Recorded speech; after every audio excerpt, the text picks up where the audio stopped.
Hey, just got home from a drive up in upstate PA, and it's about 101 degrees here right now. Hot day. Anyway, I was thinking of a couple things on the drive home. Some of the things I heard on the news for the last couple of days. We're talking about Hillary Clinton's health. Um, my take on her health is this: if she's in fact covering up some kind of health problem just to get into the history books, just to win an election, get in the White House.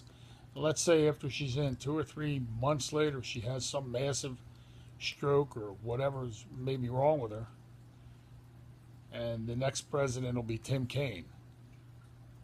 I think I mentioned this yesterday, but Tim Kaine has as much baggage as Hillary Clinton. Maybe not more. I can't think of anybody that has more baggage than Hillary Clinton, but Tim Kaine would be the absolute worst thing that ever happened to this country, right behind Hillary Clinton. I see all the news stations now are, really going after Donald Trump big time, and that should tell us something.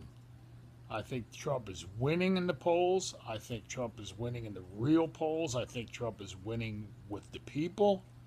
And I think the media knows it. I think the Clintons know it. And I'll tell you what a horrible guy on radio. What a horrible guy on radio is Mark Levin. I happened to have a radio station on the other day that listened to Limbaugh and then Hannity, and then Levin came on after Hannity. I couldn't shut it off fast enough. What a horrible little man. Just a horrible little screaming ogre he is. He reminds me of Billy Crystal with a deeper voice, or a more shrill voice, I should say. So this guy's not worth listening to. He just signed a big 6-year contract. I can't imagine this guy making it through his contract. And all these people don't want to see. They claim they're conservatives. Most of Don Trump's ideas are conservative: lower taxes, less abortion. Most of his stuff is conservative. So I don't know what they're talking about. He's every bit as conservative as Romney was. What's unconservative about getting people out of this country that don't belong here? What's not conservative about that? What's not conservative about lowering taxes and cutting waste? What is not conservative about that? So when these guys want to go, well, Donald Trump's just not conservative enough, somebody like Paul Ryan, who wants to bring more illegals into this country and more Muslims into this country, and he has the nerve, the audacity, the spineless little weasel to say that Donald Trump is not conservative enough. And McConnell, they're all out there saying, "Oh, the down ticket's going to suffer. Don's going to kill the down ticket." I don't think Don's going to kill the down ticket at all.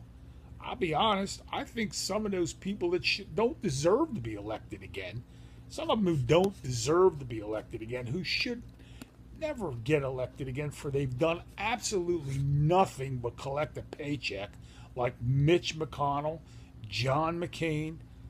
A lot of these people, Kelly Ayotte, they should all go down the river. You could see the kind of people you're dealing with. Don Trump came out and went for Kelly Ayotte, and John McCain endorsed them, and Ryan, and not even a thank you or a give back to Donald Trump, not from one of them. So as far as I'm concerned, even though I don't live in their states, if I did, I'd be voting against them. I live in Pennsylvania. Pat Toomey did not endorse Donald Trump. Pat Toomey has lost my vote. So you want to talk about the down ticket getting lost? They're going to lose. They're going to lose because they're not endorsing Donald. You endorse Trump, you get my vote. You don't endorse Trump, you don't get my vote. That's the way the ticket's going to run. So Mitch McConnell better get his little skinny little ass out there so he can keep his do-nothing job for another 2 or 4 years or whatever the heck he's got. But I'll tell you right now, a lot of these people on the down ticket are going to go because they're not supporting Donald Trump. And a lot of us to go vote are going to say, well, Trump, the guy that didn't support Trump, he's out of there. I'm not supporting him. And I will not vote for Pat Toomey in Pennsylvania because he didn't support Donald Trump.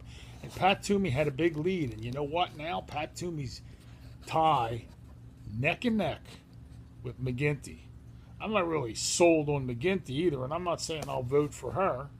I might just vote for somebody else altogether. But I will tell you that Pat Toomey will not get my vote because he does not support Donald Trump.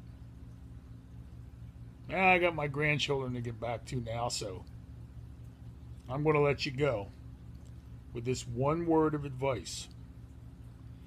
If you want to see the country go to hell, if you want to see the country destroyed in months, Hillary's your girl. If you want to see jobs come back here, if you want to see respect come back to the United States, if you want to see power come back to the United States, if you want to see honesty and integrity come back to the United States, if you like them ideas, then Donald Trump's your man. Don't worry about Levin or Romney or Ryan or none of these guys, because all they're worried about is keeping their money flowing. They want to make sure they get rich and wealthy, and they could care less if you suffer and die in the street. So you heard from me today. You'll hear from me again. I hope you share this because I don't see many people sharing, and I just don't understand why you don't share. I'm getting like 1,000 views, but I'm getting like 15 shares. So if you're afraid to share this again because your friends are voting for Hillary, all I can say to you is, I don't know what to say to you. It's not worth having Hillary Clinton because you're embarrassed to say you're voting for Donald Trump. I don't know why you'd be embarrassed to say you're voting for a man. It's like the choice between voting for Jesus and voting for Satan. Anyway, you heard me. That's the end of my tune. Talk to you next time.